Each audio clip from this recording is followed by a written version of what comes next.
Michael Henchard was bankrupt. The details of his failure were of the ordinary kind. One day Elizabeth Jane was passing the King's Arms Hotel when she saw people going back and forth inside. A man told her that there was a meeting of the court officers to decide about Mr. Henchard's bankruptcy. Gentlemen, Henchard was saying, as well as the positions that we have been talking about, there is this. It belongs to you as much as everything else I've got, and I don't wish to keep it from you. Saying this, he took his gold watch from his pocket and laid it on the table. Then he took out his purse, the yellow canvas money bag, like the ones all the farmers and dealers carried. He untied it and shook the money out on the table beside the watch. There now, you have all I have got in the world, he said, and I wish for your sakes it was more. The creditors, almost all of them farmers, looked at the watch and the money. No, no, Henchard, one of them said warmly. We don't want that. It's honorable of you, but keep it. What do you say, neighbors? Do you agree? Let him keep it, of course, murmured another, and the rest agreed. Well, said the senior officer, addressing Henchard, though the case is a bad one, I must say that I have never met a debtor who behaved more fairly. Your balance sheet has been made out as honestly as possible. We have had no trouble. You have tried to hide nothing from us. The rashness of dealing which led to this unhappy situation is obvious enough. But as far as I can see, every attempt has been made to avoid cheating anybody. Hancher turned away to the window. He didn't want them all to see how affected he was by the man's words. A general murmur of agreement followed, and the meeting was over. When everyone had gone, Hanchard looked down at the watch they had returned to him. It isn't rightly mine, he said to himself. Why didn't they take it? I don't want what doesn't belong to me. He took the watch to the watchmaker's opposite and sold it. He went and gave the money to one of his creditors, a small farmer from Durnover who had also fallen on hard times. There was quite a lot of sympathy in the town for Henchard, even among people who had never spoken well of him in the past. Henchard went to live in Joe's cottage by Prairie Mill. He rented 2 rooms from his former manager. Elizabeth Jane, learning of her father's new lodgings, was surprised.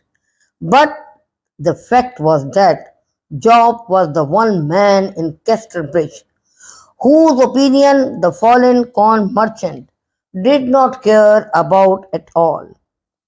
Elizabeth Jane herself was now taking in work as a dressmaker. In between the hours she spent studying. Her lodgings were nearly opposite her father's old corn business, and one day she watched with amazement the alterations going on there. Hencher's name was over the gateway had gone, and Farfrey's name appeared in fresh white paint in its place. She went out to find out what had happened. Abel Whittle soon told her, Mr. Farfrey is master here now, and it's better for us than it was. Though I shouldn't say that to you. We work harder, but we were not afraid any more. There's no shouting and slamming doors now. No swearing and cursing now. Though the pay is less, I am a happier man, Miss Henchard. Not long after this, Henchard was standing on the bridge near the mill, where he now lived, looking deep into the water below. It was a gloomy place and produced gloomy thoughts. Henchard was interrupted by Job. He and she are moving into their new house today, said Job as he came up alongside Henchard. Oh, said Henchard absently. Which house is that? Your old one. Gone into my house? Henchard added. My house, of all the ones in the town. Well, somebody has to live there, and it's not doing you any harm. It was quite true. He knew it was doing him no harm. Farfrey, who had already taken the yards and the stores, had taken the house because it was so close to the business. And yet Farfrey's moving into his former house upset Henchard more than anything else. Job continued. And you heard of that fellow who bought all the best furniture at your sale? He was bidding for Farfrey's. It never left the house. My furniture too? He'll soon buy my body and soul as well? Maybe he will, if you are willing to sell. And having made wounds in the heart of his once proud master, Job went on his way, while Henchard stared down into the river. Another traveller approached the stone bridge. He was driving a carriage. Mr. Henchard, it was Farfrey's voice. Farfrey got down and went to his former friend. I've heard that you are thinking of emigrating, Mr. Henchard. He said, is it true? I have a real reason for asking. Henchard said nothing for several moments and said, yes, it is true. I am going where you were going to a few years ago, when I prevented you and got you to stay here. Do you remember how we talked and I persuaded you to stay? You then stood owning nothing, and I was owner of the house in Corn Street. But now I stand with nothing, and the owner of that house is you. Yes, that's so. It's the way of the world, said Farfrey. Ha, ha. True, cried Henchard, throwing himself into a mood of fierce gaiety. Up and down, I'm used to it. What's the difference after all? Now listen to me. If it's not taking up your time, said Farfrey, just as I listen to you, don't go, stay here. But I must go, man, said Henchard scornfully.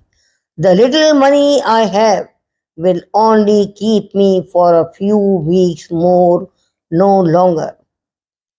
My best chance is elsewhere. Yes, but what I propose is this. If you will listen, come and live in your old house. We can easily spare some rooms. I am sure my wife would not mind at all until something turns up for you. Hanchard jumped, probably the picture drawn by the unsuspecting Donald of himself under the same roof with Lucetta was too striking to receive calmly. No, no, he said, we should quarrel.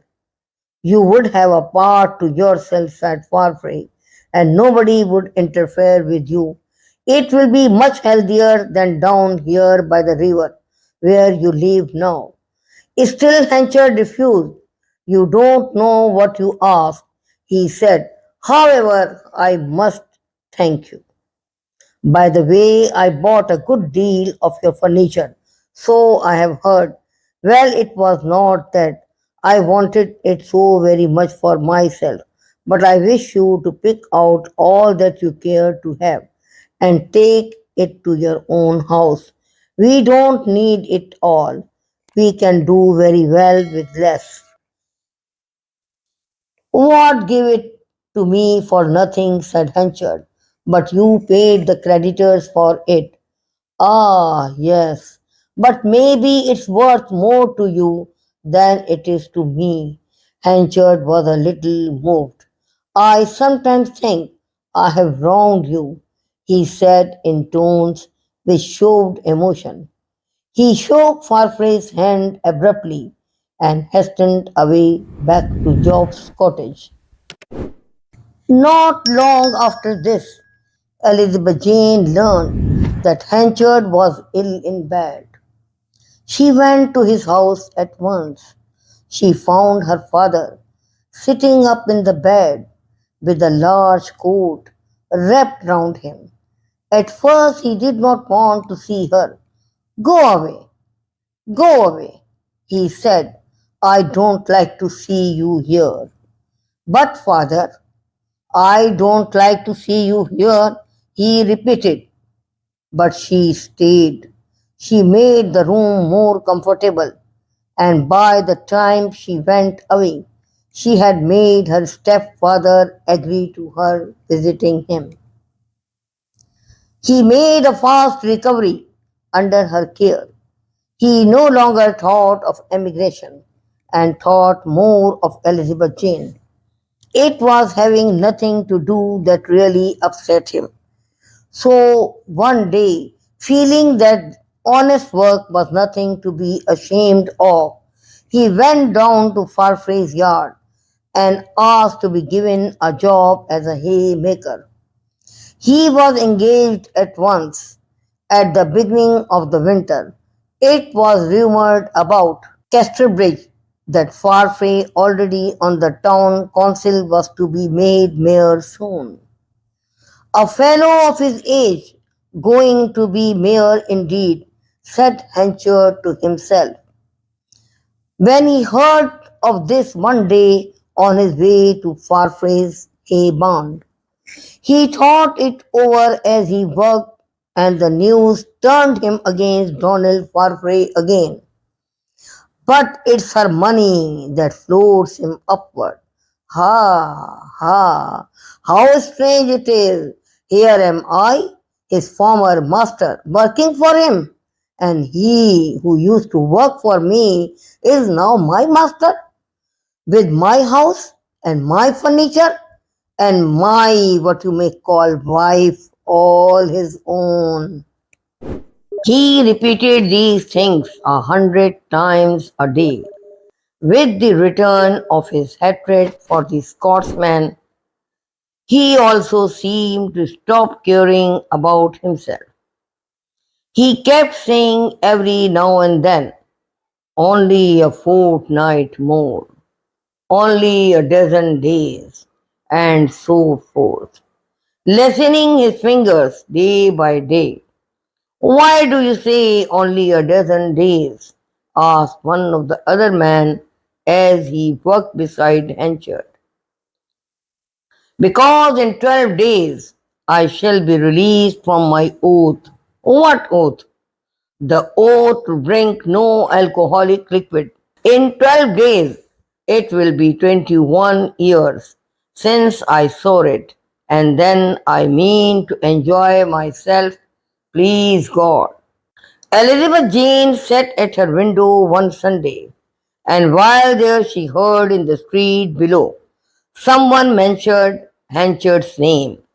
She was wondering what was the matter when a third person who was passing by asked the question in her mind.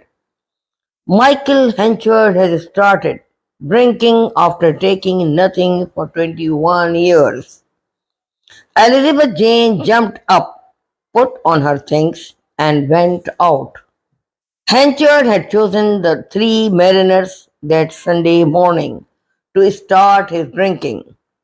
He was quite drunk when Elizabeth Jane entered the room.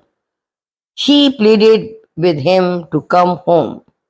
She took his arm, and with sudden meekness he allowed her to lead him out. He walked without looking where he was going, like a blind man. After this, each afternoon, Elizabeth Jane brought tea to Henchard at work, and she would then go home with him in an effort to stop him from drinking at the Three Mariners.